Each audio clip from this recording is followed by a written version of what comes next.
everyone. Welcome. My name is Whitney.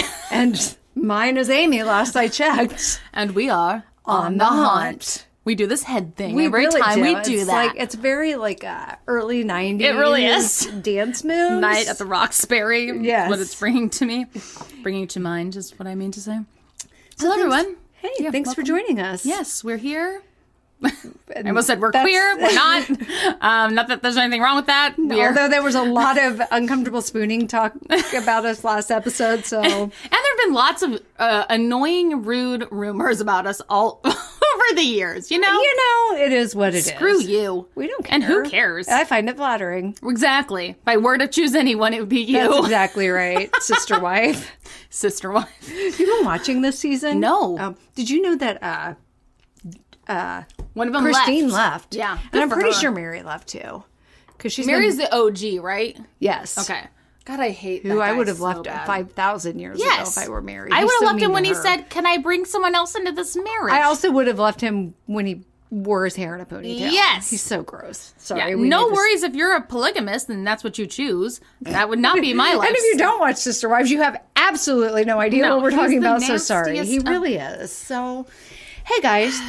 I forgot to open last time with follow us on our socials. We're on the Haunt on Instagram and Facebook, on Haunt Podcast at Twitter. Yes, check out our website on thehauntpodcast.com. You have links to our Etsy store and our merch store where we can get some stickers. If you purchase our merch, send us pictures. Yes. We love it. Thank you, Tanya. Or post pictures and just tag on the Haunt on it. We love appreciate that. it. We do. Yes. Yes. Thank you, Tanya, for posting that. Shout out to Anna, who blows our stuff up on social media and got us a couple new listeners. Hey, are you a friend of Anna's? Thanks for listening. Yeah. Hope you like it. But we won't be don't hold it against Anna. She's just trying to, help us out. don't not be your friend anymore.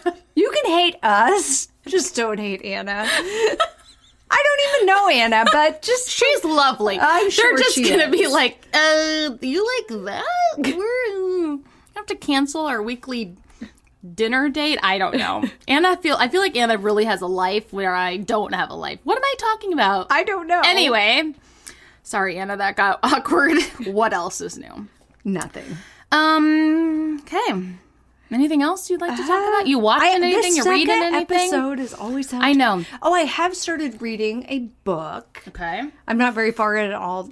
My friend Jason had gotten it from the library, and so I read the little summary on his. I was like, oh, this sounds really good. So I bought it at the bookstore. I really need to get a library card. You really do. It's $80. I know. I'll just add you on mine. That's such a commitment, though, to have to go get the books. No, you just get a Kindle and read it. All of them. I don't like reading digital. I didn't either until the convenience. I don't know. I just love a book. I know, but you can still have a book. But well, then... that's true. But anyways, called, what is it called? I think it's called My Heart is a Chainsaw. Oh, that sounds fun. And it's very I don't know. Think like a 80s slasher film kind of. Brady Hendrix style. Yeah, so it's really, I'm not very far in, but so far I'm really enjoying it. I finally finished the book Amy lent me, the Southern Book Club's Guide to Slaying Vampires, which is so fun. Wasn't that fun? Oh my God, I didn't want it to end. I was like, this is so great. I loved it so much. What'd you think of the other one you brought back? I loved it too. Firekeeper's Daughter. I did. Right? It did not go in the direction I thought it was. I think I didn't read the inside because I thought it would be like Hunger Games or something. Like a firekeeper. And but it was very interesting, and I think the whole Native American struggles with drug addiction on reservations and how we treat them as a society and all of that, it's heartbreaking and important to read, to know about. For sure. I recently read a book called Our Tender Land, which is so totally not what the kind of book I read at all, but it also has Native American characters and really goes into talking about how the children were taken from parents and put into boarding schools and the Native American basically whipped out of them and how sad that is. But anyway, that book was phenomenal. I actually have it. I should loan it to you. Okay, yeah, I because should it's check that not out. the kind of book we read usually. Yeah. But I couldn't stop reading it. Yeah, that's amazing. And that's just something that people really need to educate themselves Yes. on, too, because they are such a culture that voices aren't heard. And it's so unfortunate. And every year at Thanksgiving for like the last, I don't know, probably 5 years, I've always ordered something. Like that's my way of buy a native. I buy an really do. I indigenous- find like a small indigenous owned company. And this year I ordered, I can't remember the name of the Etsy shop, so I feel really bad about can that. But I we'll got post it one later.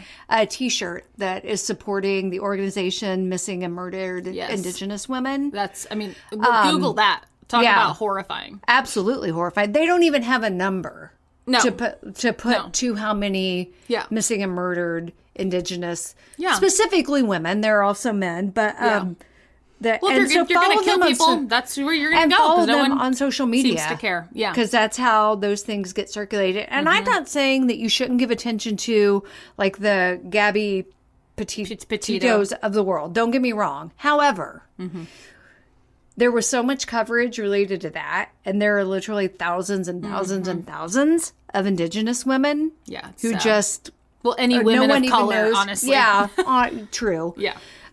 So I don't know. So if you follow It's like sad. just like hashtag or look up missing and murdered Indigenous women online, and it's a really good website where they're constantly posting like pictures of people who have gone missing. It's so sad. Yeah, it really is. Read some books. Yeah, and I even learned on was it True Crime Obsessed maybe were they talking about something that had happened I think on like a reservation or Yes. something, and it's such BS because. Yes. Like Law enforcement, law how that enforcement works. won't get involved because they're like, no, they're reservation police. Right. And so I even read somewhere that if a non-indigenous person goes onto a reservation and commits a crime, like the reservation police are not allowed to do anything to that person because they're a non-indigenous person, but regular law enforcement, so like in that county or that state, whatever, won't do anything because they're on like, the no, that's for the reservation police to deal with. Oh my which God. is It's so like, can you all get your disgusting. crap together? Yeah. Who takes care of it then? No one. That's Well, right. the problem. I mean, that's why I'm like, they Yeah. need to figure out who, 100% work together. Ugh. Sorry. That is, anyways, that is not what our podcast is No, about. but if you're that's our first here, But we soapbox. do like to, this is a platform Social for us justice to talk people. about. Yeah. Yeah. it's- I like to think we're on the right side of history.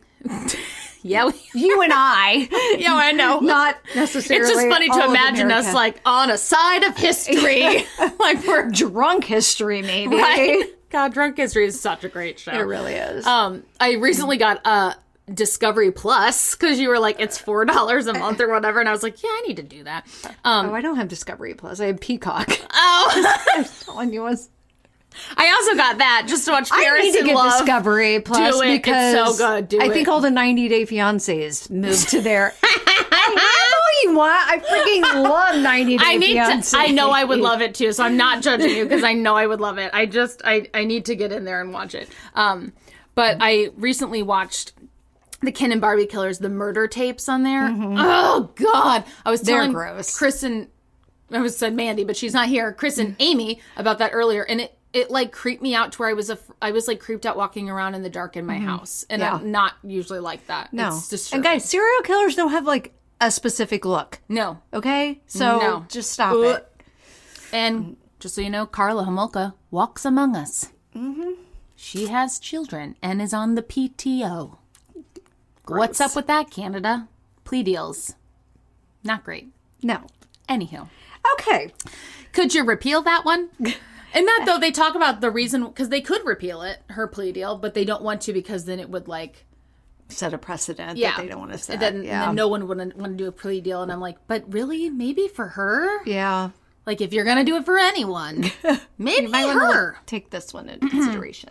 Okay, everyone, moving on from To the all that paranormal. disturbing, depressing stuff. Yeah. Sorry, it's the second episode we're recording today. We never know what to like open with. No, but we actually opened with Clearly. something, so way to go Yeah, us. look at us. Progress. Okay, today I'm talking about Bobby Mackey's Music World.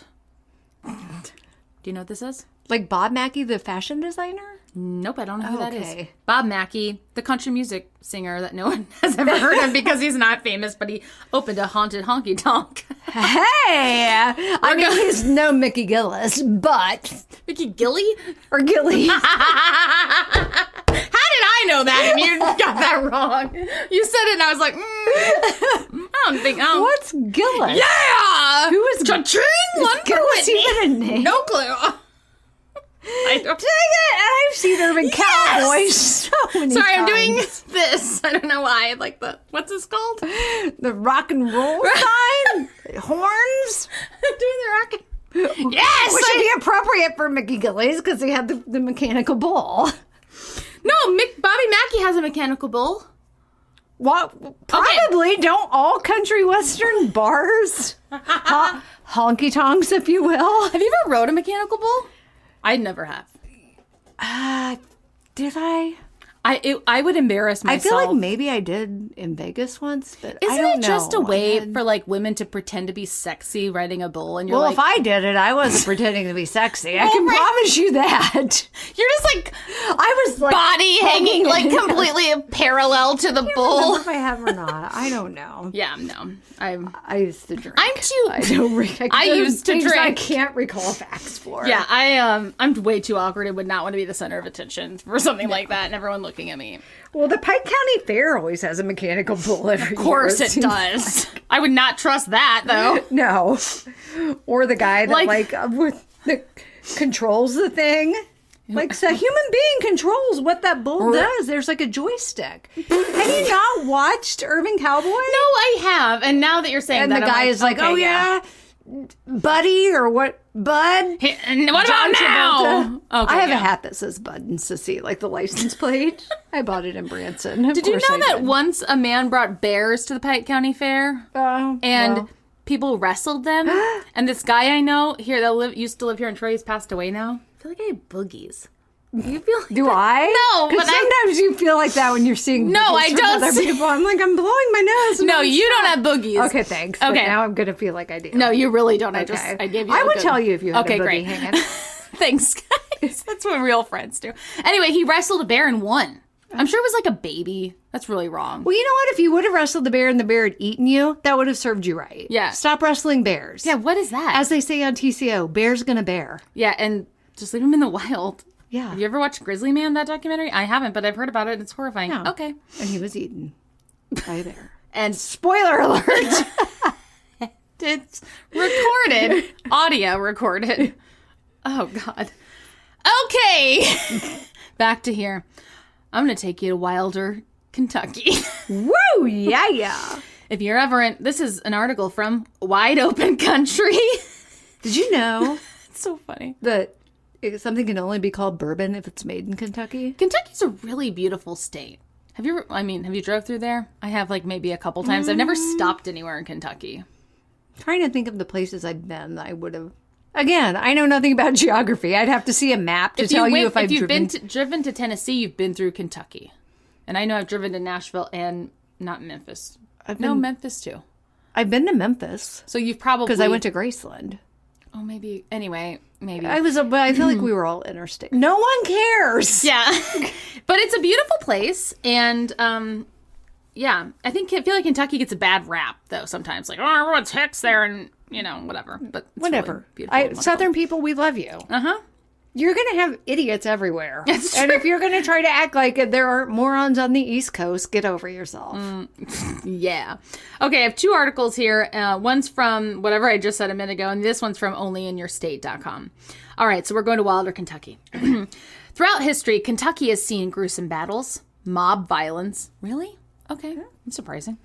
And other crimes. And various other General.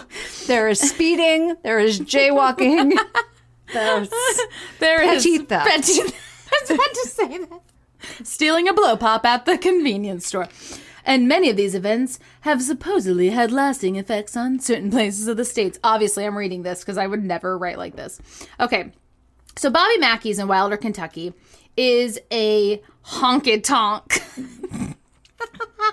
I never get tired of saying that because it's so embarrassing. Isn't that like Badonka donk. I was gonna say, isn't that a country something about So honky tonk? bad. Like, who is sitting in a recording studio and is like, you know what? Let's add badonka donk to the. Like, Who sings that? Like Toby Keith or yes, something, probably. Oh my gosh.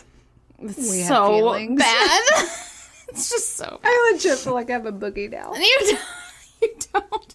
Okay, so it's located along the Licking River. The building there has been around since 1850, and it started out as a huge slaughterhouse and a meat packing facility. Ew. Oh, well. I mean, I eat meat, so I shouldn't be able to say ew because, like, I make a choice to No, eat but I meat. don't want to like Go to country a- line dance there. Oh my god! One time, my friend, Are you sure? my friend Brandy and I decided we were going to go try country line. How'd it There was go? like class. We went and bought boots first. Well, you have to. Oh yeah, we bought ropers. I think they were like fell off a truck. Ropers? Yeah, that's a I don't kind know of what that boot. means. It's Oh, good. no idea. But anyways, Does it have ropes on it? no. Oh. She's like, no. You idiot. God, I'm such a boot snob. No, it's not. So we went to this like country line dancing class, or we walked in and Yeah. we're like, nope, and turned around Why? and walked back out. Just was not our thing. Yeah, I know. I don't know why it's like in the 90s, like Garth Brooks was really big. Oh, yeah. and, You like, watch it on TV. and like people were wearing like the Garth Brooks shirts. And not me. I was not wearing a Garth Brooks shirt, but a lot of people in my high school were. That was like the homecoming Garth look Brooks, in though, is a 1994. wonderful musician. He really is. I mean, his music is timeless. True. Except that whole Chris Gaines period. No, that I was don't know what bizarre. that was. That's real weird. He had like multiple personalities. Why would he think that's a good idea? I don't know. Garth Okay, Brooks. anyways, back to the honky-tonk. I mean, do you remember that? Badonka-donk. Maybe not because you didn't grow up in Missouri, but there was like a channel you could turn on every Saturday night, and it was literally people line dancing in St. Louis. And I'm like, why are we're so. Oh, no, I remember Okay, that. It we're was just- on like Channel 5 or something. It was on after like midnight or I something. know, don't we're know. just so sad out here in There's the that sticks. big club Yes. that I don't think exists anymore. It's a church. Yes. Well, first it was in Cahoots. Yes. Which is where my husband used to go dance as a teenager because you could be under 21 and go there. And so they'd all put on their chains around their necks. Say bolos. No, like he would wear one that had a K on it. And his friends would have other ones, and then they just go like bump and grind So much hair gel, I imagine. with like other 14-year-olds. Maybe they were 16 because someone had to drive. True. But it's so disturbing. Can you imagine working there and you're just like looking at all these preteens? It's so gross. And then it turned into that. Yes. And, you know, us losers out here who can't get to St. Louis. Actually, it's just like Earth City. Hey, now there used to be country line dancing weekly at Hardee's here in town. But you had to be over 80. And I feel like maybe even like your Uncle Frank's band played there. He definitely for them, did. The country line Yeah, dance. Jesse's my cousin's probably listening to this. Hey, Jesse. And Frank is her grandpa. And yeah, he definitely was playing some music there. Hey, they're actually really good. They used to like. No, they were good, yeah. My dad used to have them come over to the community Absolutely. club like once a month, and they He's would like- pull, that that's was like his they side pulled hustle. The biggest crowd ever. I know. I think I don't know if he still does it or not, but I mean, that was like his side hustle. And I think his true passion in life was music. They may have even playing the violin. Did they perform at my dad's benefit? I think they I did. think they did. What is the local celebrity? Frank Vaughn. And their band has a cute name. Frank Vaughn and the Misfits or something funny, you know? I don't remember Yeah, I it don't anyway. know. Jess can help me. Okay, moving on. God, I'm Why such we're a so off loser. topic. I think we have all the AD Yeah, things. probably. I'm on medication. Not for that, but maybe I should be. Okay, so a slaughterhouse meat packing facility in the 1890s. With fewer regulations back then, the remnants of the animals were reportedly thrown into a well that was dug in the lowest part of the building. Gross. Ew. And I read Is somewhere... that like the place where Willie Pickman or no, the but Pigman guy I know what you're used to- talking about, but no. But wasn't that like a bar? No, he had like a nightclub at his pig farm, right? My God. It's the weirdest. Don't ever go to a nightclub at a pig farm.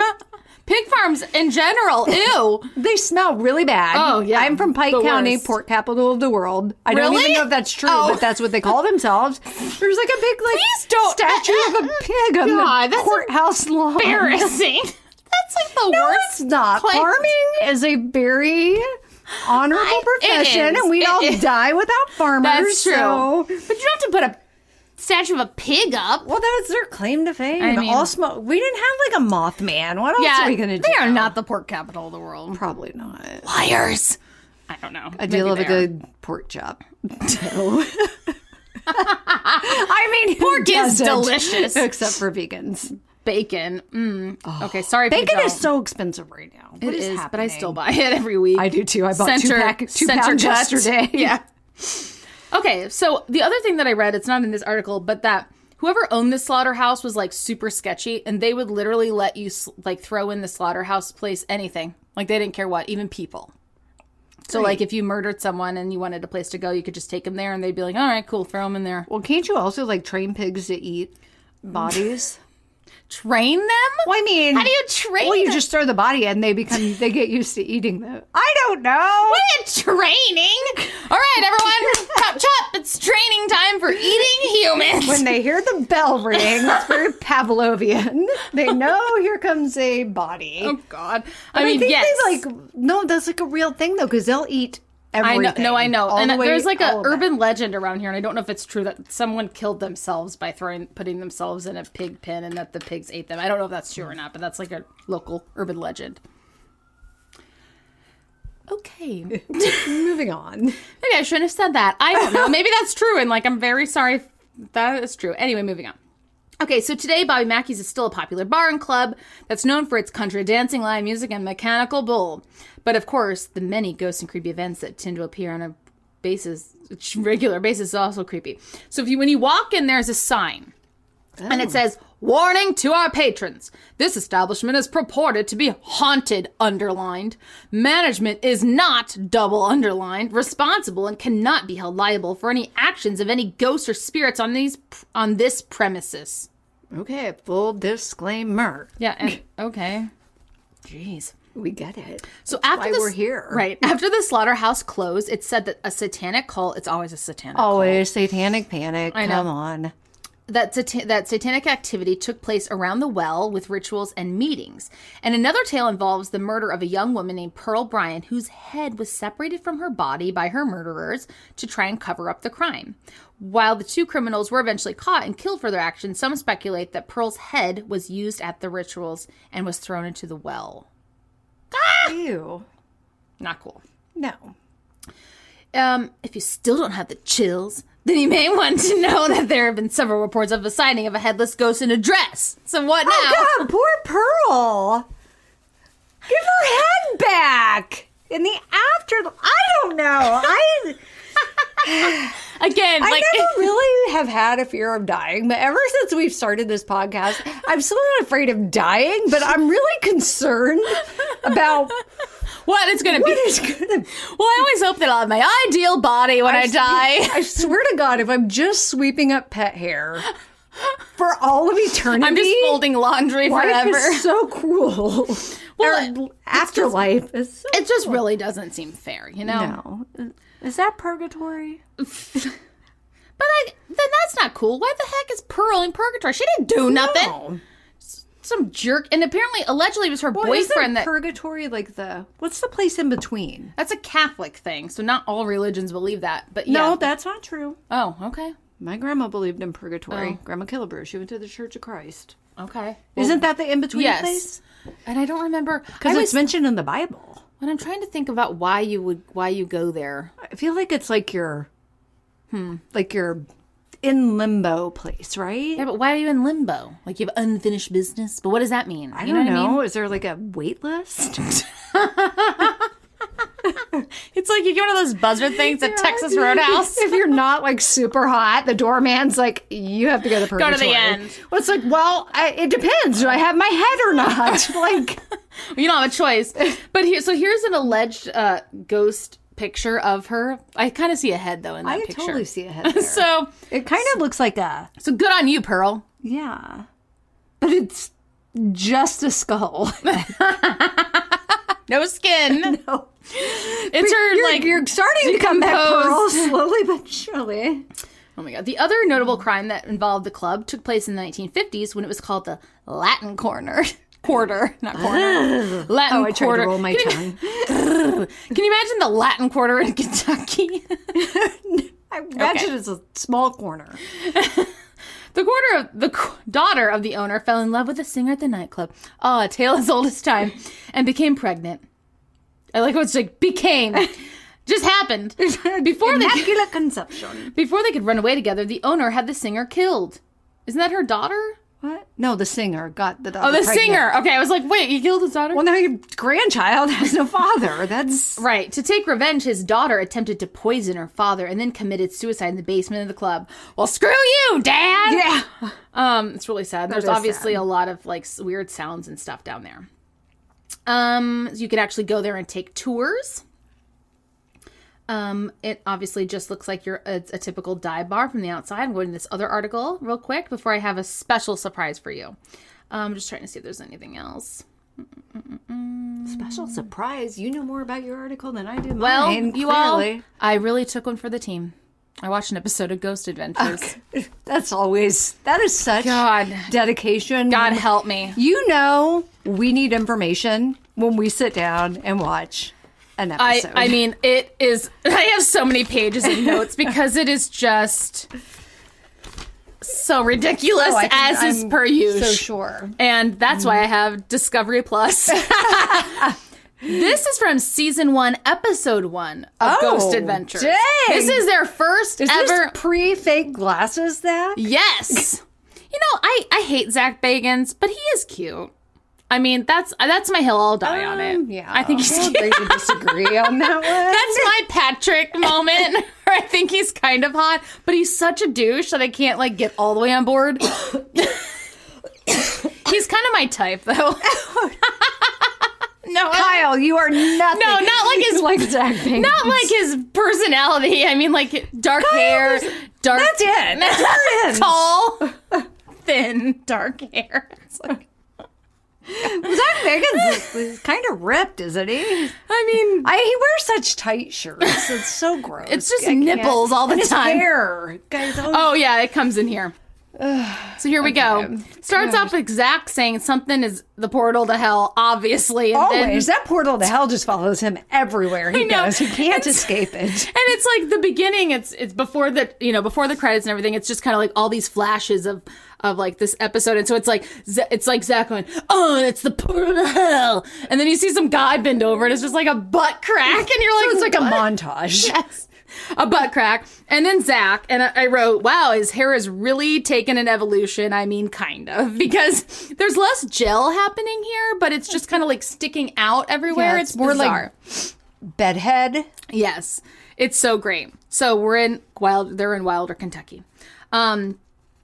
Blah, blah, blah. And then I wrote down some things about the story, which I just told you. Oh, so some bloodhounds, I didn't tell you this, actually tracked Pearl's scent to this building, but her head was never found. So Where did they get Pearl's scent from? I don't know. The rest of her body, maybe? Really? They exhumed the rest of her body. Well, no. Zach didn't. I'm sorry. I'm following you now. No, back then. Like Zach just happens to have Pearl's, I don't know, petticoat. Her brother. I know I understand why you were so confused. I was like, yeah, why is that weird? They had her body. I'm with you now. Okay, so that was back then. People see the murderers too. The people who they think murdered Pearl, by the way. So Bobby Mackey is the person who owns this place. Obviously, Bobby Mackey is Music World. What a dumb Not name. to be confused with Bob Mackey, the designer. I don't even know who that is. So I feel like he designed a lot of like Cher's dresses. maybe. What a terrible name for a bar. Music World. It's just so dumb, you know? So Bobby, Hey, there's no confusion about what's happening there. that's true. So Bobby's wife refused to be interviewed for Ghost Adventures. And I wrote, I don't blame you, Janet. She hasn't been in the building since someone told her to get out. So she was like in the building at one point and she heard someone go, "Get out!" and then threw her down the stairs. Oh, God. So Janet. she's like, "Bobby, I'm not going back, all right? Yeah. To your stupid music world." Good on you, Janet. Yeah. So Janet went and created the knitting world. knitting world, I'd go there. So this episode is very confusing, or else I wasn't paying very good attention because there's a lot of characters and I'm just like, who's that person? It's like hard to there's follow. a lot. Ghost Adventures is hard to follow. It is. Because they're just like all all over the place. It is. So then on the screen, there's just some guy who lived there at some point, and I think he was a caretaker, which is weird, but okay. And the nightclub? Yes. No, that is weird. That's true. So he's like Patrick Swayze on Roadhouse. But Yes. even he had like a room in the barn. He does have a room like upstairs or something. This guy does. But he always slept with the door locked and a shotgun in bed with him because he was so scared. Well, that seems dangerous just to yourself. It does. Caretaker. He woke up one day at 6 a.m. and he heard an army marching downstairs. I don't know how he knew it was an army, but he heard a bunch of marching, which would be creepy. And then he got possessed. Oh, God. By an army. Not really. I don't really. never march in the infantry, ride in the cavalry, shoot the other. Oh, my God. You know that one from Bible school? I'm in the Lord's army. Nope. Okay, sorry. That was stupid. Nope, what do I... And then he's possessed. I know. Pharaoh, Pharaoh. Whoa, whoa. Let my people go. Yeah. I learned that in Bible school. Why? That one time I went. Bible school. So many macaroni crafts. Still fun. Not sure what that has to do with our Lord and Savior Jesus Christ, but I've had some Just real a cross made out of macaroni. supreme macaroni art. Jesus is like, really? A cross made out of macaroni? Screw you all. It's rude. Yeah, and that would have made some died on that delicious thing. mac and cheese. Right. Someone's hungry. Okay, so he got possessed. It doesn't really go into the details of how. And it took some reverend 6 hours to exorcise him. And while that was happening, a wall caught fire, which would be really alarming. I mean, shouldn't you like evacuate the building at that point? But just keep going with dedication. So that guy, the caretaker, is still here talking with us about it. And he said he came back with his hands around the reverend's neck. Oh, okay. Sorry. Wait, Zach was cool with someone else saying being they were possessed? possessed? I know. That seems just wait. I know. Territorial. Zach owns the rights to possession. I feel Every like. episode. It's so exhausting. So this guy, the caretaker, says that he, during this whole thing, he kind of just like went out of it. He was like not conscious, but when he came to, he was choking this reverend, which is pretty crazy. Okay, then cut to some drunk guy in the bathroom. Yeah. He's a patron. Are drunk guys in bathrooms anything like drunk girls in bathrooms? Because They're probably I can less only like imagine. giggling. Maybe not, though. I don't know. So this drunk guy's like, I was washing my hands, and then suddenly this metal trash can just flew. And I turned around and I saw this Burt Reynolds guy. What? He didn't say that. I said that. Smokey and the Bandit? He just had a giant handlebar mustache. And he said, the ghost said, die game, die game, die game. Whatever that means. That makes you think Diagon Alley? Your jokes are They're so stupid. I don't know. I'm always here. Trying, okay? I'm always here for a Harry Potter joke, okay? But no one knows what die game means. Cut to some also this is not actually happening. This is people remembering things happening. We'll get to the investigation in a minute. Don't worry, more butt cracks I was are going to say, ahead. that was really great timing if they were there when the trash can was flying across Diagon Alley, because... The bathroom's like a portal to Diagon Alley. Platform 9 and 3/4. Okay. So then at some point too, some songs have been played on the jukebox that aren't even in the box. What are they? What's the Jolene, song? Jolene. Well, if those aren't it's in the called, like, jukebox at Honky Tonk Palace or whatever it's called, then you just close get out your of business. doors. No, it's something about like a wedding march or something like that was the song, and I was like, that's weird. I know. Like the look on your dun, dun, dun, like look that. on your face. You're like, oh, Well, I'm just disgusted by the fact they maybe don't have Dolly Parton on their jukebox. They Like, I have definitely do. Serious problem. I love you, Dolly Parton. You just went off on that. I didn't say that, so they definitely do. Okay. Don't worry. Bobby Mackey has a song called Johanna about the girl who died. So that girl that was pregnant, her name is Johanna. Oh. So it's very weird, all of this, because Bobby Mackey has like a weird fascination with all of this too. And it's like, are you perpetuating this, Bobby Mackey? But he is making money off of it. So whatever. You do you. Yeah. It's a side Are you hustle. telling them what to do? Is that why Janet got shoved down the stairs, though? Like, okay. Bobby. What was the Peterson? The staircase. Oh, Scott. No. Drew. No. One more. I know. Peterson. Eyebrows. Such that one eyebrow. The guy Scott, with the staircase. Drew. I know. Okay, I know. anyways, no, no one I know. cares. God, I can see his stupid face. Yeah. He's got those eyebrows. Oh, God, and his weird those. family.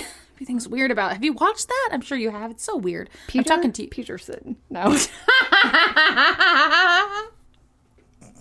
That would be a cool name, though. Not really. Don't ever marry anyone last name Peterson. Saying. No, I think we've They said should that come before. with a full disclaimer. Yeah, if you do, like, don't go on a boat or go near stairs. No. Or what happened to Drew Peterson's wife? She just kind of went missing, I feel like.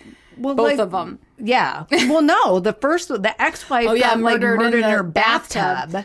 We know a lot about true crime. Okay, so Bobby Mackey's real name is Robert Randall, which was also the name of the guy who was killed by Johanna's dad, the pregnant girl. So isn't that weird? Yeah. So that's maybe his- he's like developed like this real unhealthy obsession. But that's his like given name by his parents. Is that why he changed his name? No, I mean Bobby is a nickname of Robert. Oh yeah. Gosh, duh. But did he change it to that after like Bob Mackey was already a famous designer? Is what I'm saying though. Like no, I mean Robert Randall Mackey is his name. oh, his name was Mackey. Yeah, I thought yeah. it was just Robert Randall. Oh no, I should explain that better. Robert Randall Mackey is his name. Okay. And then Robert Randall is also the name of the guy who was killed by Johanna's dad. 'Cause Now he was- all the puzzle pieces are falling well, together. I'm not Okay. great at explaining things today. Yes, you are. I'm just not good at Thank you. listening. Okay, here we go.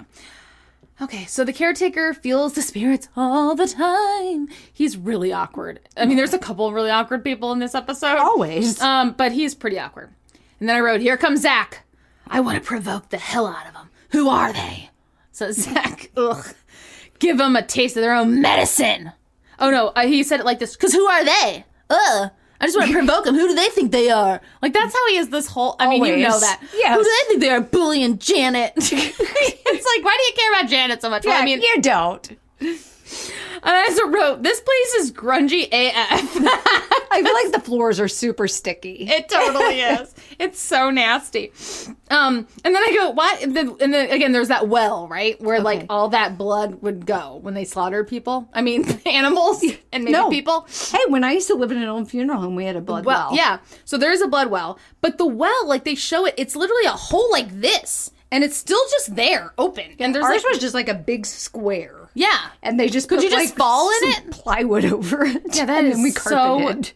And you what? Carpeted. It was just like plywood. Oh my God. Carpet. I would never walk over that. Like, what if the plywood, I mean, I guess the carpet would hold you. That's horrifying. So I go, why is this well room with this well just still hanging out here? Like, people go down there. Yeah, Like, can't you like pour concrete in it or something? Right. Because they like it a little bit. You know what I mean? Well, that's morbid. And so they say that well is the portal to hell. And then one guy says there's also a staircase behind him that goes to nowhere. And they're like, and that's the staircase to heaven. And I'm like, just shut up, please. No kidding. These are so God, stupid. No, Stephen King already did that. Right. Pennywise. And then I go, now Zach is seeing a face on the wall. It's called a mirror, Zach. It's your face staring He's just back looking at you. this like watermark on the wall. And he's like, doesn't it look like a face? And then he's like, this and is I the have Jesus in my toast. And then he's like, this is the wall of faces. And you're like, no, Zach, God. And then they go in the basement, Zach, because like the owner is still giving him a tour. We're not to the investigation yet. And there's some like religious replicas down there, and there's a Jesus that the head has been busted off of. And Zach is freaking out. He's like, it's a headless Jesus. And then he just keeps going on and on about it. Okay. Well, because I think there's demons in here, obviously. Yeah, but when you break your knick-knack, you just throw it away. If it can't be glued back together. Okay. And then I don't know what this means. Zach wants to be there at 3 a.m., obviously. He's getting so dizzy. And then there's like, and then I wrote shadow guy. Zach says, sir. So they like think they see the shadow, and Zach's going like, sir. Excuse me, sir. Do you have permission to be in here? Dude, a shadow person. How do you know it's a sir, Zach? I know, it's just so funny to think about using manners with a shadow. Excuse me, sir. Zach seems like someone who would just assume people's pronouns. Ew. My God. Okay, and then the guy says something about like how he always gets weird feelings, and Zach goes, "I don't really like going by feelings." And I wrote, "Really, Zach? That's all you go by." I know. And I was like, "This is episode 1, so maybe he hadn't like got his shtick yet." Zach never has anything with actual substantial evidence. It's always just what Zach is and feeling. And then he says. So again, we're talking about the well. Zach says, it was clear that this well was acting as a portal to hell. And I'm like, clear how? Are you seeing like things crawling out of it? Yeah. Okay. So now, cut to, they're out of the, this is so funny because episode 1, it's just Zach and these other 2 dudes. Cut to them walking down a railroad track. Oh, gosh. it's like dusk. What was that thing? That was trying to walk on the railroad tracks, but it had too many legs. Oh God. The Fresno. It was a, oh crap.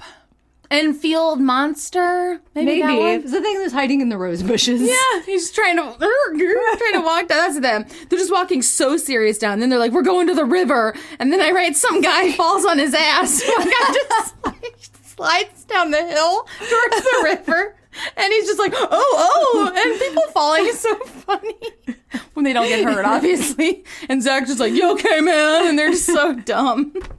And then I just write, now there's this giant pipe that they're walking in through weird tunnels, hearing like a woman. A culvert? Yes.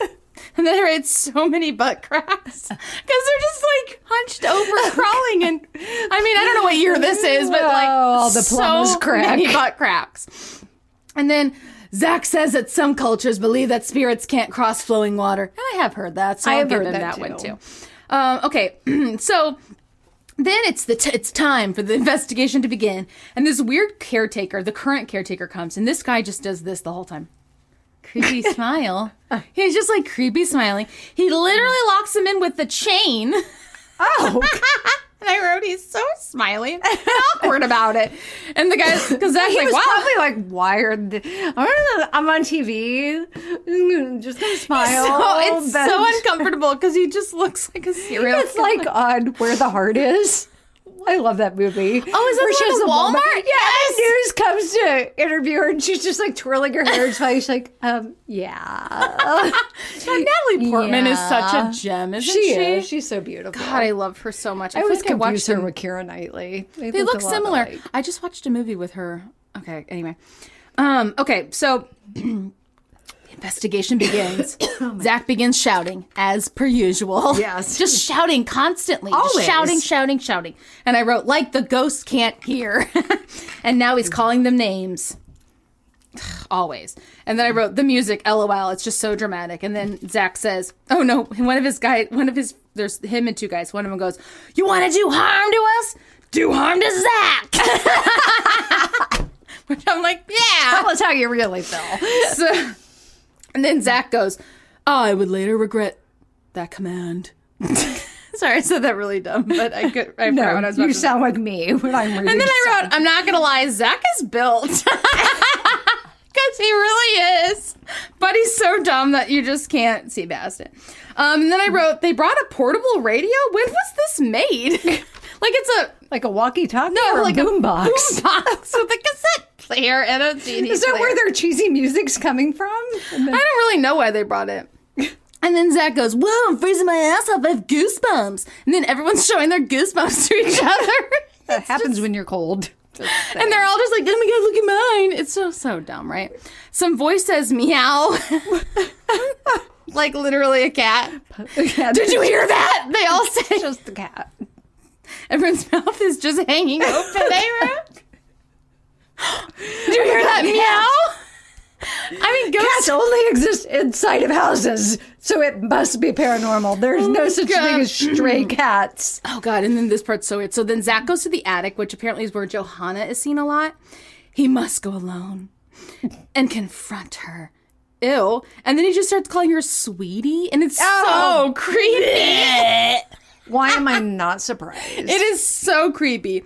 Then he hears an alleged crying noise that I'm unconvinced. And then the funniest part of the whole thing happens. So Zach's in the attic. This other guy, Nick, who is like the unsung comedic hero of this episode, just begins screaming, ah! Ah! Like a girl. I shouldn't say that, but just like I would scream. It was a feminine sounding voice. That's what she's getting at. And he runs out of the bathroom. He was going in there to take a pee, and something banged on the wall. So he screams, ah! And he runs out. And then Nick, so then they all go in there. So him and Zach and then whoever the other guy is, who I don't know his name, all go in there. And then Nick's super tough. He's like, yeah, go ahead. Bang. Bang again. And Nick was just screaming? Yes, okay. Exactly. And I go, he's tough now that he's not alone. As what I would be. I would be too. No, I would still be screaming. Me too. But I wouldn't be pretending to be tough either. And then someone calls someone bro, which is the first time in the whole episode. So I had to write first bro because it's shocking. It took half the 30 minutes in. So they're trying to replicate the sound. They're like banging on everything. Oh, it wasn't that. It wasn't that. And then you hear a giant noise. And I mean, I heard it too. And it like the camera like jumps, and it actually freaked me out a little bit. And then Nick hauls ass out of the bathroom. He's like, bye! He's like, ah! Again. Yeah. And then Zach begins shouting. I mean, this is, if you watch this for nothing else than this, watch this. Zach shouts, stop! Stop running! Do not run from this! Go back in there! Oh, he's yelling at Nick? Yes! Do not run! We will not run! I know, and I'm like, Zach. You got a mouse in your pocket, Zach? Speak for yourself. Oh my God, chill.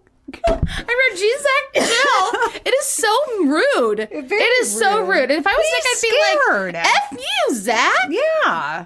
So rude. Then they hear footsteps. Why would be F you, Zach? 100. Every 5 seconds. Take off your shirt, but F you, Zach. No. Oh, God. No, I'm just kidding. Oh, well, I did get you a shirt that said Zach Baggins could lock me down or something, didn't I? I mean, anyway, just watch him. His shirts are so tight, though, that you just constantly see his nipples. And, like, dude, nipples don't do anything for me. Do they do anything for other people? I don't know. Moving on. I hope not. Are there women or men out there who are just like, oh, man's nipples? I have a real one and a tattooed one. So, which do you prefer? I know, but some nipples do nipples. Anyway, moving on. And then they hear some footsteps above them. And then they hear singing, which I actually did kind of hear that one. And then they start screaming, you want us out, you gotta harm us. So ridiculous, so dumb. Now they're going to the well. It's the creepy caretaker is back to lock them in the well, and he's still smiling awkwardly. We are now learning that the former caretaker, Carl, who was the possessed guy, found a piece of a human skull in the well. That was never said until just now. We don't know why. And then Zach's shouting, if this is the portal to hell, why don't you come up out of that ground and get us? No one comes, all right? That's anticlimactic, Zach. No one comes. Zach has a burning sensation on his back. He lifts his shirt. We see his whole butt crack. His pants are not... It's ridiculous. He's probably wearing pants with white stitching. 100%. Yes. Suddenly, he's dizzy and feeling weird. And I write, is a possession coming? What is that? They won't tell Zach what it is. There's a scratch down his spine, actually 3. They're all arguing with each other. Because Zach's like, well, tell me what it is. And he's like, take a picture of it so I can say. It's just so... Get over yourself, Zach. Jeez. Zach is such a drama queen. Did someone just scratch me? He begins shouting. He's a princess. What does it feel like, Zach? There's more scratches. And then he's shouting at these poor other 2 guys. I would be like, if this show was not on... Travel Channel, I would not be on this. No. He's just shouting. A toxic work environment. I know. He's just shouting, take a picture so I can effing see it. It's so rude. God. Just yelling at him. Someone needs to report him to HR. Now, then he tells the ghost to scratch his teammates. I know. It's so good. What a jerk. No, a couple orbs, which are really stupid, and then it's 4:47 a.m., but they're determined to finish. To the ghost, Zach says, I bet you're saying, wow, what a tough guy this guy is. I scratched him and he's still coming for more. And I wrote, Yeah, that's exactly what they're thinking, Zach. And I wrote, nobody's saying that. He said that on himself. Of course he did. I know, but it's so funny. So he was a narcissist before he was even Episode famous. 1. Okay. Episode 1. Why am I not surprised? My mom says tough guy Zach stays behind in a room alone, again asking to be scratched. He captures a woman crying and a man saying, precious snow. And I actually did hear that, so it was a pretty good... Precious snow? Precious no. Precious space no. Like they're talking to their cat? Precious, no. Or the girl, I don't know, maybe their cat. My precious. And Zach's back still burns. Because he just keeps saying, Yeah, put some antibiotic cream on it. Move on, you big Zach, baby. scratches burn. Like, Yeah. that's what they do. Okay, here they catch an actual shadow on camera, which is legit creepy. It really is. Like, they catch something walking. I mean, he says it has a cowboy hat on, but I don't see it. The smiling caretaker comes back. Zach goes to a Catholic priest who studies demons and does exorcism. Shows priest the butt crack footage. Funny. So all that whole episode of that, take a picture! Like that whole thing, they show this priest who's probably like, geez, calm down. Am I supposed to like pour holy water down your butt crack? What am I supposed to do with this information? And it's 3 scratches, so the priest tells him that's mocking the Trinity, lets them know that it's demons, which we know, we've heard that. The priest tells him that this is very dangerous and playing with fire, and he tells him not to provoke the demons or ghosts because it's really dumb. And Zach's like, well, what if I told you I'm going to do it anyway? The priest's like, well, that would be dumb. And then I stopped watching it. And so the priest said he was dumb. Right. So, And then I stopped watching because I couldn't take another moment. That was a good one. I like that. So, yeah. So that nightclub's still open, right? It's still open. You I guess can go calling there. it a nightclub is generous, but Yeah. all right. Oh, God. I don't know. What's this about? So my topic is reincarnation. Awesome. Okay. Have we done this? No. Okay, good. I didn't look at the Google sheet. Obviously. I don't think we've done it. So these are some true stories from Reader's Digest. Yes. Written by Lauren Kahn. Lauren, thank you for your contribution. Glass is going on. Okay, let me see what's happening here.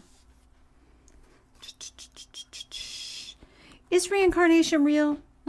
33% of Americans, including 29% of Christians, think it is. And some 10% of them report being able to recall their own past lives. Interesting. Ew, why are we talking about the Dr. Oz show? Gross. He's not a real doctor. He's not? I don't know. He's given a lot of not okay. Is he running for something in Congress? Yeah, and Oprah refused to endorse him. You go, Oprah. Well, Oprah, you kind of started that whole thing. Okay, so I'm going to scroll past some of this. Let's talk about some famous believers in reincarnation, shall we? Okay. I don't know who this guy is. Super famous. Anyways, here we go. It's in Here we go. quotes. I'm reading it word for word. Yes. One of the most amazing and wonderful discoveries about reincarnation is finding the large number of famous intellectuals and writers in the Western world who've expressed a belief in reincarnation in their writings, states Anna Jaffin, writing for Edgar Case's Association for Research and Enlightenment. These include such fine minds as the inventor Thomas Edison, Okay. who Jaffin quotes as having said, "The only survival I can conceive is to start a new Earth cycle again." And automobile industry pioneer Henry Ford, who told the San Francisco Examiner in 1926 why he had adopted the theory of reincarnation when he was 26. He said, "Work is futile if we cannot utilize the experience we collect in one life in the next. When I discovered reincarnation, it was as if I had found a universal plan. Time was no longer limited. The discovery of reincarnation put my mind at ease." When he discovered it. He did. All Hindus believe in Yes. reincarnation, which is Hinduism is the Well, oldest religion I imagine in the Henry world. Ford was the Elon Musk of those days. And can't you imagine Elon Musk saying he discovered reincarnation? It's like, shut up. I don't like Elon Musk. No, I don't know what's happening with him. Did you see that someone posted I saw this on Facebook, some guy like blew up his Tesla because it was going to cost him $22,000 Yes. for a new battery. I had no idea. Why would you ever buy a Tesla then? Well, and you think about how expensive they are, and it's like, well, yeah, that because the battery is $22,000. Like, that's what my car... Well, no, I mean, my car costs more than that, but... Almost. Yeah. Ish. Yeah, I don't understand. And it was only like 2 years old, right? Like, They should last longer than that. For sure. So, where are we? Are we moving in? I think maybe we're moving into, like, stories? All right. I keep getting these ads for a once-daily pill for ulcerative colitis. It just keeps popping up. Because I keep wanting to say, oh, this was written by Bristol Myers Squibb, but no, that's Pete Davidson, do you need that? He doesn't have ulcerative. You can't say that. I'm sorry. I'm eating a Lorna Dern Okay, cookie. so I'm just jumping in. I don't know what's happening here. Among the UVA cases studied and the story of an Oklahoma boy named Ryan. A few years ago, the 4-year-old woke up screaming at 2 a.m. Over the preceding months, he'd been pleading with his bewildered mother, Cindy, to take him to the house where he'd lived before. In tears, he'd beg her to return him to his glittering life in Hollywood, complete with a big house, a pool, and fast cars. That was so fabulous, he once said. I can't live in these conditions. My last home was much better. It would be really depressing. It probably would. I feel like I saw this on like some sort of docuseries. For sure. When Cindy went into her son's room that night, Ryan kept repeating the same words, Mommy, I'm so homesick. As she tried to comfort him and rock him to sleep, he was like a little old man who couldn't remember all the details of his life. He was so frustrated and sad, Cindy says. Would be so weird and hard as a parent. Yeah. Then, I mean, everything is weird and hard as a parent anyways. True. The next morning, she went to the library, borrowed a pile of books about old Hollywood, and brought them home. The library, what a place, Amy. Yes, I know, right? With Ryan in her lap, Cindy went through the volume. She was hoping the pictures might soothe him. Instead, he became more and more excited as they looked at one particular book. This is really, yeah. Yeah, I've seen this on something. Might have been like an episode of A Haunting or something. I don't know. Yeah, it's fascinating. Or maybe Unsolved Mysteries. Maybe, because I can even picture the mom. Yeah. When they came to She's so understanding about Yes. this, too. Like, you can... 100%. Because this could really have gone in the opposite direction. Where Yes, you're like, for shut up, sure. God. No one believes ya. Yeah. When they came to a still of a scene from a 1932 movie called Night After Night, he stopped her. Mom, he shouted, pointing to one of the actors who wasn't identified. That guy's me, the old me. I was shocked, Cindy admits. I never thought we'd find the person he thought he was, but she was equally relieved. Ryan had talked about his other life and been so unhappy, and now we had something to go on. Although neither Cindy nor her husband believed in reincarnation, she went back to the library the next day and checked out a book about children who possess memories of past lives. At the end of it was a note from the author, Professor Jim Tucker, MD, saying he wanted to hear from the parents of kids with similar stories. Cindy sat down to write him a letter.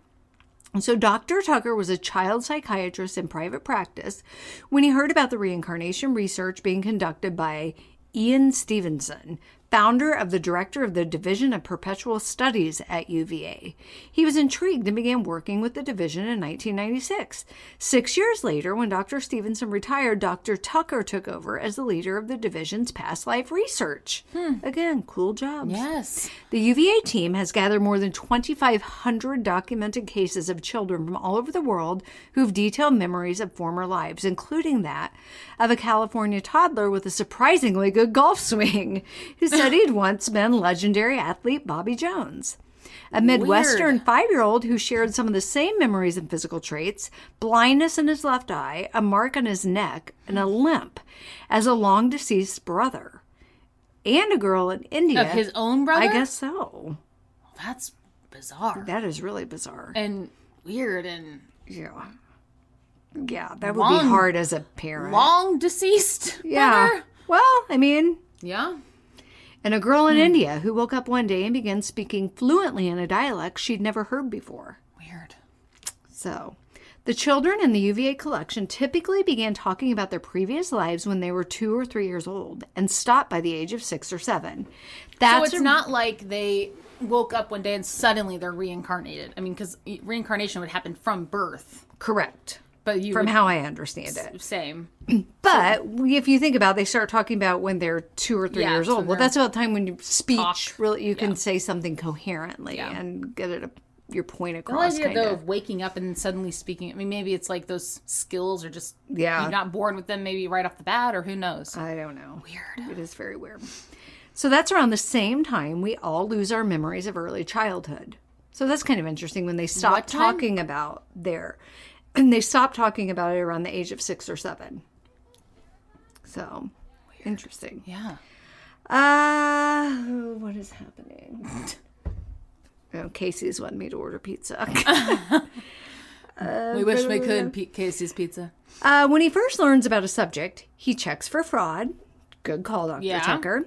Deliberate or unconscious. Yeah. So that's good, too. Yeah. He's not pointing fingers. By asking 2 questions. Do the parents seem credible? And could the child have picked up the memories through TV, overheard conversations, or other ordinary means? If he can rule out fraud, he and his team interview the child and his or her family to get a detailed account about the previous life. Then the researchers try to find a deceased person whose life matches the memories. This last part is essential because otherwise the child's story would just be a fantasy. Oh, yeah. Close to 3/4 of the cases investigated by the team are solved, meaning that a person from the past matching the child's memory is identified. Think about how hard that would be so hard. Everyone in the world, and I can't even find somebody's address. So, send them a thank you card. Narrow it down to who likes golf. Yes. Goodness gracious. In addition, nearly 20% of the kids in the cases have naturally occurring marks or impairments that match scars and injuries on the past person. That's really weird, I think. One boy who recalled being shot possessed 2 birthmarks, a large, ragged one over his left eye and a small round one on the back of his head, which lined up like a bullet's entrance and exit then done. Yeah. Okay. Say no more. Yeah, honestly. Yeah. And is that what birthmarks are? Like, that's weird. I don't really have any. I have one on my leg. It's just like a brown. It's weird. Brecken has one like right here in the cleft of his lip. I'll never forget when the pediatrician was like, do you want to see a dermatologist? Have that like lasered off? I'm like, no. What? God, is my kid a freak now?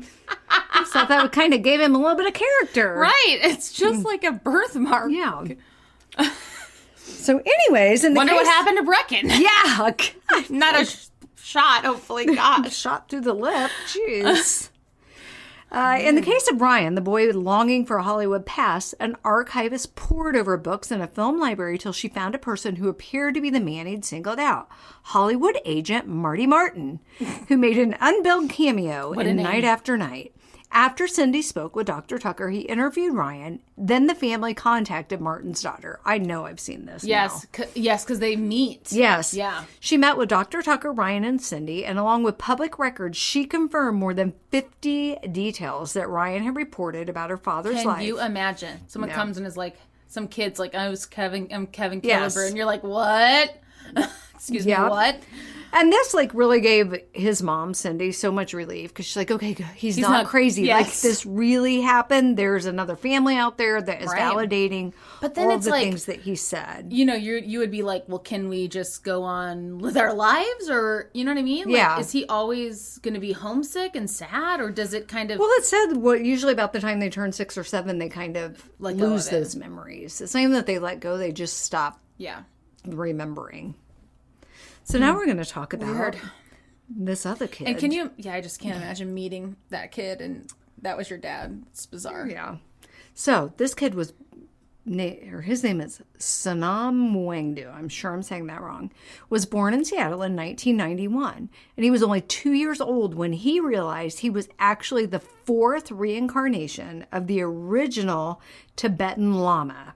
How in the world does a 2-year-old, what? You know what I mean? I'm not even going to try to say that Tibetan Lama's name because I will butcher it. How does he determine that? You know what I mean? Well, the realization was the culmination of a number of signs that had been accumulating since before the boy was even born.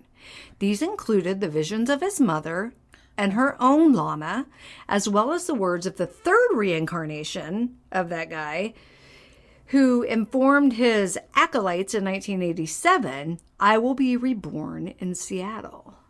Whoa.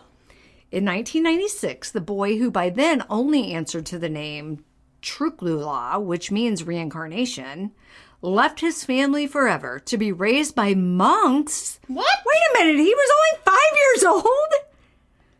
Because he was born in 91, so in 96, that happened. Yikes. And, okay, sorry, I'm just now Googling what the Dalai Lama is a Buddhist. Okay. And so he went to live with monks to study Tibetan Buddhism in Kathmandu, Nepal, and eventually became the head of a monastery there. What? How old was he when he was taken away? 5, right? He was born in 91, and this happened in 96. Did his parents go with him? I have no idea. Surely. Hang on. Left his family forever to be raised by monks. In Nepal. Which seems like a cool place. But you're leaving Seattle at the age of 5? Like, culture shock. Here, make sure you got your boarding pass. Trukulula, or whatever his name was then. So arriving in Nepal, dressed in gold and maroon robes, and riding on a luggage cart pushed by his mother. What? Okay, Maybe she took him there and I guess. went back. The little llama smiled widely. So in a 2016 follow-up story tracing the boy's journey over the past 20 years, when asked how long he would stay in Nepal, though, the little boy was serene, almost stoic. Lots of time, he said. I'm just going to stay here a long time. And that's proven to be true. It says the boy is now in his 23rd year of life as the 4th reincarnation of the first whatever llama. that llama's name was. Wow. It was TV producers who taught Dr. Tucker about the best known recent reincarnation case study. Okay, I don't know how old this article is. In 2002, he was contacted to work for and appear on a show about reincarnation, but the program never aired. Oh, pilots. What a shame. I was told about James Leininger, a 4-year-old Louisiana boy who believed he was once a World War II pilot who'd been shot down over Iwo Jima. Bruce and Andrea Leininger first realized James had these memories when he was 2 and woke up from a nightmare yelling, "Airplane crash, plane on fire, little man can't get out." Oh my gosh. He also knew details about World War II aircraft that it would seem impossible for a toddler to know. Well, yeah. Obviously. My toddler is a World War II scholar. Oh my God. For instance, when Andrea referred to an object at the bottom of a toy plane as a bomb, James corrected her by saying it was a drop tank. I'm like, oh God, my 2-year-old is so pretentious. Another time, he and his parents were watching a History Channel documentary, and the narrator called the Japanese plane a Zero. James insisted it was a Tony. In both cases, he was right. The boy said, now he knows more than the History Channel narrator. I know, and I'm like, they're just watching a History Channel show, this 2-year-old? James is like, pause that. Listen. Excuse me. That's a Tony. Or whatever that means. Yeah, I don't know.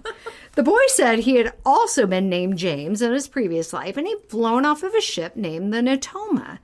The Leiningers discovered a World War II aircraft carrier called the USS Natoma Bay. Huh. In its squadron was a pilot named James Huston, who had been killed in action over the Pacific. James talked incessantly about his... Such a toddler trait. God, James, shut up about the plane crashing. Here is a juice box and some fruit snacks. Can you just go away? And he was disturbed by nightmares a few times a week. His desperate mother contacted past life therapist Carol Bowman for help. Make him stop. Please, Carol, we need you. Bowman told Andrea not to dismiss what James was saying and to assure him that whatever happened had occurred in another life and body and he was safe now. That's good advice. Yeah, so that's good. You're not, like, invalidating his fears. So And making him feel safe. So that's good. Andrea followed her advice and James's dreams diminished. His parents co-authored Soul Survivor, a 2009 book about their family's story. Professor French, and that's Soul, S-O-U-L, by the way. Oh, yeah. Professor French, who's familiar with Dr. Tucker's work, says the main problem with his investigating is that the research typically begins long after the child has been accepted as a genuine reincarnation by his or her family and friends. Although his parents insisted they never watched World War II documentaries or talked about military history, we do know that at 18 months of age, James was taken to a flight museum. Oh my God, that sounds like a horrible idea. Can you imagine taking your 18-month-old to anything with the word museum in it? No, you other just than have Children's to strap Museum, them to your body. where he was fascinated by the World War II planes. But he's 18 months old. Yeah. Like, he is not, No. he's not picking up on all of that to where can like tell stories and correct. Yeah. So this guy's like, meh. He's just trying to come So up they with unintentionally implanted, you know, these ideas with him. I mean, are they obsessed with that to the point where they would desperately want their son to be? So. Doesn't seem like it. So now we're moving on to Vladimir Levensky, who was born David Succombe in England in the 1930s. He had such an innate gift for playing the piano, he was able to teach himself to be a concert pianist. When asked about lessons, he remarked, "I have no time for them. I have a technique of my own." Wow. Okay, Gosh. the Zach Biggins of the 1930s. So gifted was Levinsky, and at such a young age, that he came to recognize himself as the reincarnation of Franz Liszt, the German composer and pianist. I'm saying that right? Pianist? Yes. Okay, it seems dirty. Because it sounds like you say penis. By age 21, he was performing for packed concert halls and known as the Paganini of the piano. Whatever that means. I almost It's said such- panini. Such a compliment. God, can I have a ham and cheese panini? I'm so hungry. It's definitely a compliment. Unfortunately, Levinsky's interest in Liszt at times came to border on obsession, such as when he was playing a concert on January 23rd, 1952, and stopped playing halfway through to talk about Liszt. The audience was What? disappointed, but Levinsky, yeah. for his part, felt the concert was a tremendous success. Oh my God. In part because he experienced it as only the reincarnation of the renowned composer and performer Liszt could. Can you imagine? No. You're just at a concert, the guy stops playing to just start It's talking. like, by the way, And that's all. But not only am I amazing in this life, I was amazing in my past life. And people are like, oh Can you my just God, play the just piano? play it. We bought these tickets. Like, we don't even really want to be here. no, We don't want to listen they were to a gift. I won them on the radio. the classical station doing like 100%. So now we're back to Dr. Tucker. I don't know. And he's talking about stuff. And he's like, I believe in the possibility of reincarnation, which is different from saying that I believe in reincarnation. I do think these cases require an explanation that's out of the ordinary, although that certainly doesn't mean we all reincarnate. So quit trying to like say he's a quack. right. Then we're moving on to rancor. Oh yeah. Makes you wonder then why some people would reincarnate and maybe others don't, or maybe we just don't remember our past lives. Perhaps. So let's talk about a 5-year-old boy who was a Chicago fire victim. Oh gosh, that's terrible. That is really terrible. At first, it says, Erica Ruhlman laughed off her 5-year-old son Luke's odd tendency to call toys and objects Pam. What? Is that like a Chicago thing? I don't. Can I have my Pam, please? It sounds like I'd be like, here's the cooking spray. Is that like a slang? She was also unconcerned by his comments about having once been a girl. He would say he had black hair when he was a girl, or that he wore the same earrings as his mom when he was a girl. Out of curiosity, Erica eventually asked Luke who Pam was. I was, he said. Well, I used to be, but I died and I went up to heaven. Oh, so Pam's the girl. Yeah. So why is he calling his toys Pam? I have no idea. Bizarre. I saw God, and then eventually God pushed me back down. And when I woke up, I was a baby, and you named me Luke. After pressing him for more details. Well, because you always assume that, like, with reincarnation, God's maybe not a factor. You know, or heaven's not a thing. I don't know. Weird. Who knows? I don't understand right. how it works. Who knows? Not Honestly, us. who knows? Yeah, no one. That's it. Right. But I can't imagine. Someday we'll know. God doesn't seem like someone who's just like, Get back there. It's like on A Christmas Story when the Santa puts his boot on the kid's head and pushes him down the slide. Well, and it's like, why? You know, like, do you have more unfinished work to business? do? I always hate that unfinished business Yeah. excuse. So it's like, no, I don't want to finish. No, because I'm not coming back as me. I'm coming back as someone else. Right, and I just would like to be in heaven. Why should Luke finish Pam's business? Right, I just want to be in heaven with my endless supply of Pringles or whatever. Yes. Exactly. Just still sweeping, but at least I have Pringles. Yes. And I can eat fire popcorn and not have my insides come explode out your outside. Whatever. So after pressing him for more details, Luke told his mother he had lived in Chicago, took the train a lot, and died in a fire. Oh. After mentioning his death, Luke made a hand motion indicating someone jumping out of a window. What is that hand motion? When Erica punched him, but that's not what it says. Oh. When Erica punched the information into a search engine, she discovered a news story about a fire in the Paxton Hotel in Chicago. In March 1993, 19 people died in a fire at the building, and a woman, Pam Robinson, perished when she jumped out of a window. Oh my gosh. Erica could not explain how Luke would have known about a fire in Chicago. Because he couldn't. No. He's a kid. He had never been to the city, and she never discussed it with him. While the haunting story of Pam Robinson could be a coincidence, it was enough to make Erica believe. A coincidence? No. How's that a coincidence? Absolutely not. No, that is creepy. All right, so moving on to the next one. John and Florence Pollock were devastated when their twin daughters, Joanna and Jacqueline, died in a car accident on May 5th of 1957. The following year, they were thrilled to hear that they were expecting, and once again, Florence was carrying twins. Aww. The twins, Jillian and Jennifer, were born identical except for Jennifer's birthmarks. She had a birthmark on her waist similar to a birthmark Jacqueline had had, and a birthmark on her forehead that resembled one of Jacqueline's scars. John and Florence moved away from their old home when their daughters were 3 months old. John and Florence told Jillian and Jennifer very little about their late sisters, but the girls seemed to share Joanna and Jacqueline's memories.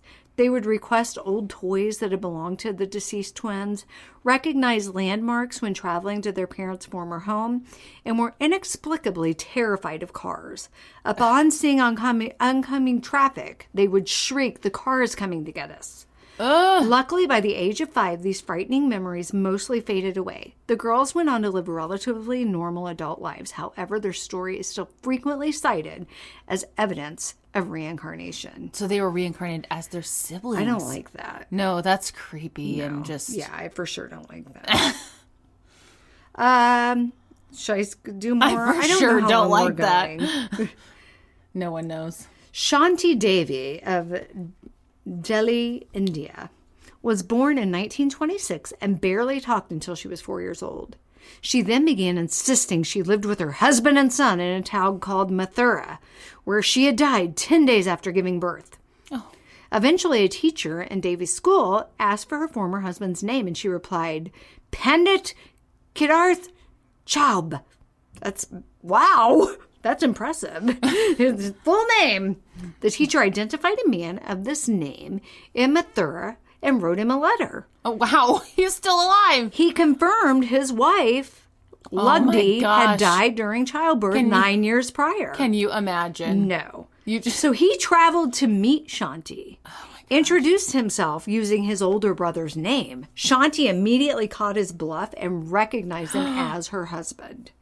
She recalled details of Lugdi's life, such as Kedarnath's favorite food and how Lugdi bathed in a well in her courtyard. She also chastised her husband for remarrying. He promised Lugdi he would not. Well, that's an unreasonable thing to ask. And then Mahatma Gandhi eventually heard of her story and met with her and set up a committee of 15 people to evaluate her claims. And the committee could not debunk the story. Well, and I think a lot of folks in India are Hindus, and so that's, you know, they believe in reincarnation.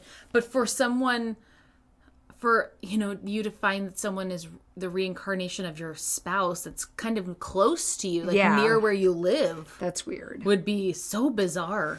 So shall I tell the story of a grandfather reincarnated as his own grandson? Oh, gosh. The ones that are family members are creeping me out.